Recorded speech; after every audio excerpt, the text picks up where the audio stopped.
This episode contains content that may not be suitable for all listeners, including presumed demonic possession, hauntings, potential mental illnesses, unsolved mysteries, and a mysterious death. Listener discretion is strongly advised.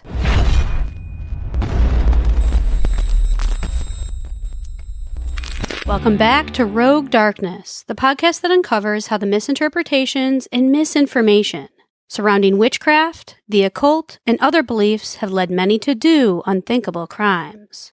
From ritualistic killings and the demons that live in all of us, to exploration of the macabre and delving deep into the unknown.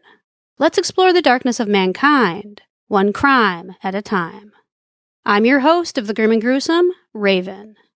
Let's go rogue and get right into today's chilling crime, a truly terrifying case of supernatural horror and an unsolved mystery. This is the death of Estefania Gutierrez Lazaro, more commonly known as the Vallecas case. We'll be delving into the terrifying and gruesome events surrounding this case, and how its horrifying details still haunt the minds of many. So now, let's start off from the very beginning.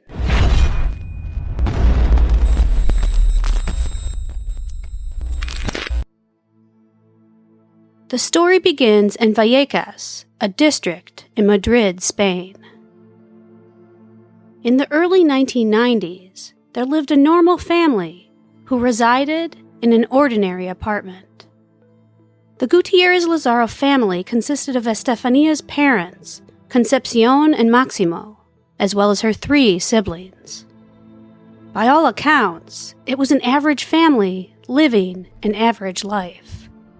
That was until the fateful day that would ultimately change everything. From a young age, Estefania Gutierrez Lazaro had always been drawn to the mysterious and the enigmatic, with a particular fascination in the occult. While her parents acknowledged her interests, they never considered them to be anything beyond the typical curiosity of a high school teenager. It was only when they delved deeper into her personal collection of books on occultism, ghostly phenomena, and the supernatural that they began to question the impact of these presumably dark interests on their daughter's well-being. Hoping to mitigate any potential negative effects, Estefania's parents removed the books from her room, but their efforts did little to deter her ever-growing fascination with the other side. Undeterred, Estefania continued to explore the mystical world, eventually discovering the mysterious allure of the Ouija board. Her parents, though concerned, remained unconvinced that such seemingly harmless experimentation could unleash the catastrophic series of events that would later come to define the harrowing tale of the Vallecas case. Little did they know, their daughter's innocent dabbling in the occult would soon plunge their lives into an abyss of darkness and despair. The chilling tale began within the seemingly innocent walls of Estefania's school, where she and her friends, captivated by the mysteries of the occult, decided to delve into the unknown by experimenting with the Ouija board. What they initially believed would simply be an innocent teenage game, a brief dabble into the realm of the supernatural, soon spiraled into a terrifying series of events that would haunt them for years to come. As the group of friends, entranced by the board's mystique, attempted to contact the otherworldly, they were abruptly caught by a teacher. Overwhelmed with fear and panic, the teacher hastily broke the Ouija board, believing that the girls were on the brink of summoning malevolent spirits into their world. As the fragments of the shattered board lay scattered before them, the girls claimed to witness a sinister, dark smoke emanating from the remains, which some have since speculated was inhaled by Estefania herself. Whether this ominous occurrence was a figment of their imaginations or an omen of the horrors to come, one thing was certain. From that fateful day forward, Estefania's life and the lives of those around her would be irrevocably plunged into a realm of darkness and fear leaving a lasting legacy of terror and unanswered questions in their wake. Following the Ouija board incident, Estefania's life began a horrifying descent into a nightmarish existence. The once vibrant teenager started exhibiting a series of inexplicable symptoms, including horrifying hallucinations, convulsive seizures, and volatile mood swings that bore no resemblance to her former self. Estefania would speak of terrifying encounters with shadowy figures that materialized in the dead of night, tormenting her with visions of unspeakable horror and malevolence. Her frantic parents sought answers from medical professionals, desperate to understand their daughter's rapidly deteriorating condition. However, the doctors were equally baffled. They were unable to pinpoint any physiological cause for Estefania's escalating anguish. As if her suffering was not enough, the Gutierrez Lazaro family home soon became a breeding ground for a series of chilling and unexplainable phenomena. Inanimate objects seemingly took on a life of their own, moving inexplicably or shattering into pieces without warning. Doors slammed shut, propelled by an unseen force, while disembodied voices reverberated through the once peaceful home. The family even claimed to have seen a tall, sinister figure with sunken, hollow eyes lurking in the shadows and inexplicably drawn specifically to Estefania. Estefania's behavior underwent a disturbing transformation as she began to emit bizarre, guttural sounds, lashing out at her siblings in violent outbursts, and even scratching the walls of their home with a ferocity that left her family petrified. Estefania spoke of shadowy beings that prowled through the house, which she described as embodiments of pure evil, relentlessly stalking and tormenting her throughout the night. Her seizures began to escalate in intensity, evolving into full-blown episodes of manic fits, during which she would snarl and bark at her bewildered family members, who found themselves at a loss as to how to help her. In their quest to understand their daughter's inexplicable condition, Estefania's parents consulted several doctors and specialists, but to no avail. Despite their exhaustive efforts, no one could determine the root of her mysterious ailment. Estefania appeared outwardly healthy, confusing the medical professionals who examined her, yet it was clearly evident to all who bore witness to her torment that something was terribly wrong. On August 13th, 1991, the unimaginable happened. Estefania Gutierrez Lazaro, who had been suffering from a mysterious illness and enduring torment at the hands of the unknown, was found dead in her room. She was only 18 years old, a young woman whose life had been tragically cut short by forces that defied understanding. Her family was left reeling from the devastating loss, struggling to comprehend the inexplicable circumstances that had led to Estefania's untimely demise. The medical community was equally baffled, as her symptoms had eluded conventional diagnosis, and the cause of her death remained a mystery. Despite numerous examinations, tests, and consultations with specialists, Estefania's final moments would remain shrouded in darkness and uncertainty. In the aftermath of her death, the family was left to grapple with the haunting memories of the bizarre phenomena that had plagued their household in the months leading up to Estefania's passing. The terrifying encounters with shadowy figures, the sudden manifestations of unexplained noises, and the relentless atmosphere of dread that had permeated their home now seemed to be linked to the tragic fate that had befallen their beloved daughter and sister. As word of Estefania's mysterious death spread, it captured the attention of paranormal enthusiasts and skeptics alike, who sought to unravel the chilling tale of the Vallecas case. Theories began to grow at a rapid rate, with some speculating that Estefania's involvement in the occult, specifically her use of the Ouija board, had opened a doorway to malevolent forces that ultimately claimed her life. Others argued that her death could be attributed to an undiagnosed medical condition, exacerbated by the stress of her presumed paranormal experiences. The death of Estefania seemed like the end of a horrific nightmare for the Gutierrez Lazaro family, but it was far from over. A series of inexplicable, supernatural events continued to plague the Gutierrez Lazaro household, beginning with the eerie whispers of a disembodied voice that seemed to emanate from Estefania's now vacant bathroom.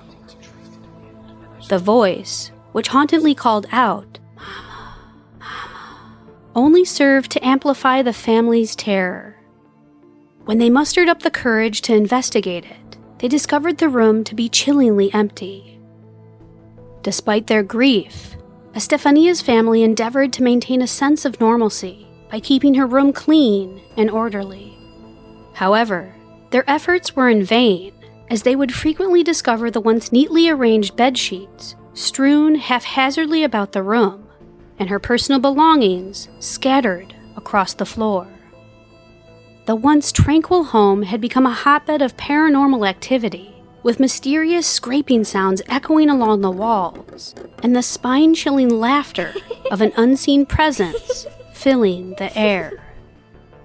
As the Gutierrez Lazaro family continued to endure the relentless onslaught of supernatural terror, the situation rapidly escalated. The sinister laughter that had once echoed throughout their home now morphed into anguished wails, accompanied by the deafening sounds of fists pounding against the walls.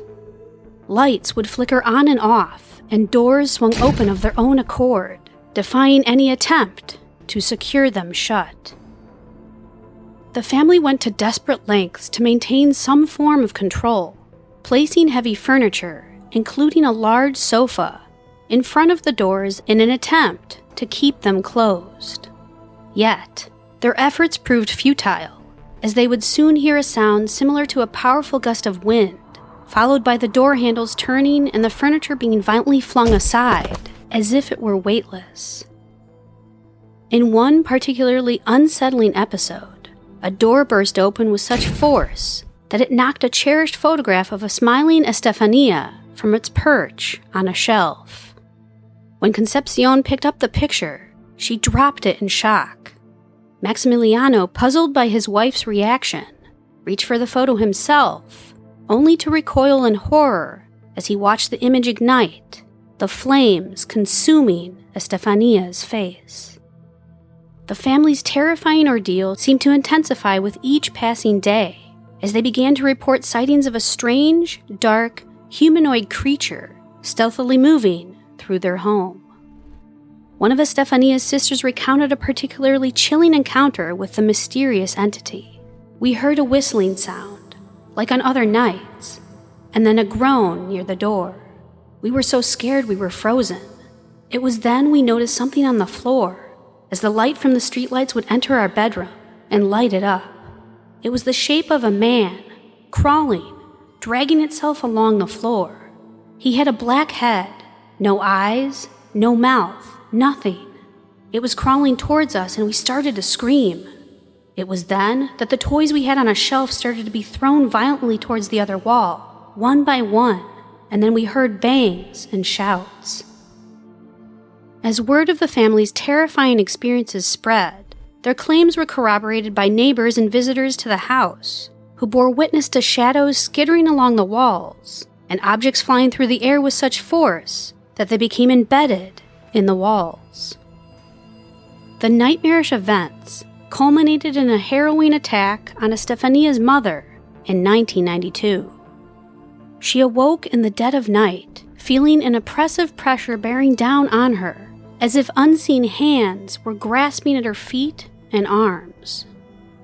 This horrifying encounter was the breaking point for the family, who finally contacted the local authorities for help. Police arrived at the family's home at 2:40 in the morning, where they were greeted by the frantic and terrified family, who relayed their experiences of loud bangs, disembodied voices, and other inexplicable phenomena. Chief Inspector of the National Police, Jose Pedro, Officer Negri, and 3 other police officers accompanied the family into the house, where they themselves would come face to face with the unexplained. The official police report documented their observations, including the sound of loud noises emanating from the empty porch, a cupboard door opening suddenly and unnaturally, and a crucified statue of Jesus separating from its cross. The chilling events that unfolded within the Gutierrez Lazaro household left an indelible mark on the family and the officers who bore witness to the unexplainable occurrences. Despite the passage of time, the Vallecas case continues to captivate and terrify those who delve into its dark and sinister history, leaving behind a legacy of unanswered questions and ongoing fear. Despite the official police report confirming the strange happenings, no further investigation was conducted. The family, desperate for a reprieve from the relentless torment, eventually moved out of their apartment. They hoped that by leaving the site of their nightmarish ordeal, they would finally escape the darkness that had consumed their lives. But would it really be enough? The Vallecas case has been the subject of much speculation and debate among paranormal enthusiasts and skeptics alike. Some believe the events were a result of mass hysteria, fueled by grief and fear following Estefania's untimely death. Others are convinced that the Gutierrez Lazaro family was truly haunted by a malevolent force, unleashed by the ill-fated Ouija board session. Estefania's cause of death still remains a mystery to this day. Was it a tragic result of an undiagnosed medical condition, or was it something far more sinister, a consequence of meddling with forces beyond human comprehension? The answer may never be known. As for the Gutierrez Lazaro family, moving away from the apartment seemed to be the key to ending their torment. Reports of paranormal activity ceased once they left the haunted residence. They were finally able to start over, away from the horrors that had plagued them for so long. But the scars of their experience remain etched in their memories, a chilling reminder of the darkness that once consumed their lives.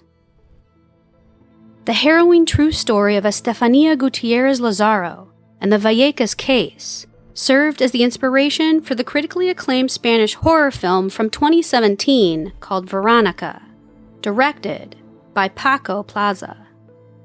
Known for his work on the Rec film series, Plaza drew from the chilling events surrounding Estefania's life and death to craft a terrifying tale that has captivated audiences worldwide. The movie has been widely praised for its haunting atmosphere, compelling storytelling, and strong performances. The film has garnered a reputation as one of the scariest horror films in recent years, its impact amplified by its connection to the enigmatic and tragic true story of Estefania Gutierrez Lazaro and the Vallecas case. This case serves as a haunting reminder of the unknown forces that may lurk in the shadows, waiting for the right moment to strike. It's a chilling story that has left a dark mark on the world of true crime and the paranormal, a tale that will forever send shivers down our spines.